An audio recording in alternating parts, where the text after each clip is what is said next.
வயது 50 கடந்த பிறகாவது அமைதியாக வாழ வேண்டும் என நினைத்தால், உன்னை வாழ்த்த மனம் இல்லாதவர்கள் இருப்பார்கள். அவர்களைப் பற்றி கவலைப்படாதே. நீ எதை செய்தாலும் அதில் ஒரு குறையை கண்டுபிடிக்கக்கூடிய மனிதர்களும் இருந்து கொண்டுதான் இருப்பார்கள். அதையும் பெரிது பண்ணாதே. உன் லட்சியம் எதுவோ அதை நோக்கி பயணம் போ. ஒன்றை மட்டும் தெரிந்து கொள். ஒவ்வொரு மனிதனும் தனித்தனி ஜென்மங்கள், தனித்தனி பிறவிகள், தனித்தனி ஆன்மாக்கள். அவர்களுக்கென்று தனித்தனி ஆசாபாசங்கள் இருக்கும், குணங்களும் இருக்கும். அதன் வழியில்தான் அவர்களின் பயணமும் இருக்கும்.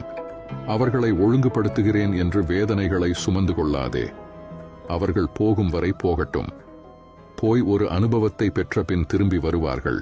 அதுவரை நீ பொறுமையாக இருக்க வேண்டும். அவர்கள் போன பாதை நல்லதா கெட்டதா என்பதை இவர்களாக உணர்ந்தால்தான் அவர்களுக்கு ஒரு உண்மை தெரியும். அந்த உண்மையை நீ முன்கூட்டியே சொன்னால் உன்னை அவர்களுக்கு பிடிக்காது. இதுதான் வாழ்க்கையின் தத்துவ உண்மை. அவர்களது பூர்வ புண்ணியத்தின் அடிப்படையில்தான் அவர்களின் குணங்களும் செயல்களும் இருக்கும். அது உடன் பிறந்தவர்களாக இருந்தாலும், நண்பர்களாக இருந்தாலும், கணவன் மனைவியாக இருந்தாலும், பெற்ற குழந்தைகளாக இருந்தாலும், பேரன் பேத்திகளாக இருந்தாலும், எந்த உறவுகளாக இருந்தாலும் அவர்களது பிறவி குணம் ஒருபோதும் மாறாது. எதை செய்ய வந்தார்களோ அதை செய்வதுதானே அவர்களின் விதி. இதை நீ மாற்றி அமைக்க முடியுமா? ஒதுங்கி நின்று வேடிக்கை பார். பந்த பாசத்தில் உள்ளே விழுந்து அறிவுரை சொல்லுகிறேன் என்று கெட்ட பெயரை சம்பாதித்துக் கொண்டிருக்காதே. அவர்களுக்கு அனுபவம்தான் குரு.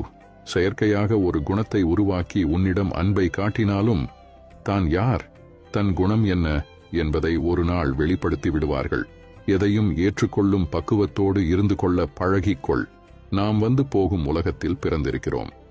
அவரவர்களுக்கு என்ன வேஷம் கொடுக்கப்பட்டிருக்கிறதோ அதைத்தான் செய்து கொண்டிருக்கிறோம். எல்லையில்லாத அன்பை வைத்திருந்தேன், என்னை ஏமாற்றி விட்டார்கள் என்று புலம்பிக் கொண்டிருக்காதே. கடலுக்கும் ஒரு எல்லை வைத்திருக்கிறான் கடவுள். நீ உன்னை எப்படி வைத்துக் கொள்ள வேண்டும் என்று நினைக்கிறாயோ அப்படி வைத்துக்கொண்டு வாழ பழகிக்கொள். அதில் நன்மை வந்தாலும் தீமை வந்தாலும் உனக்கும் ஒரு அனுபவம் கிடைக்கும். அதை வைத்து உன்னையும் திருத்திக் கொள்ளலாம்.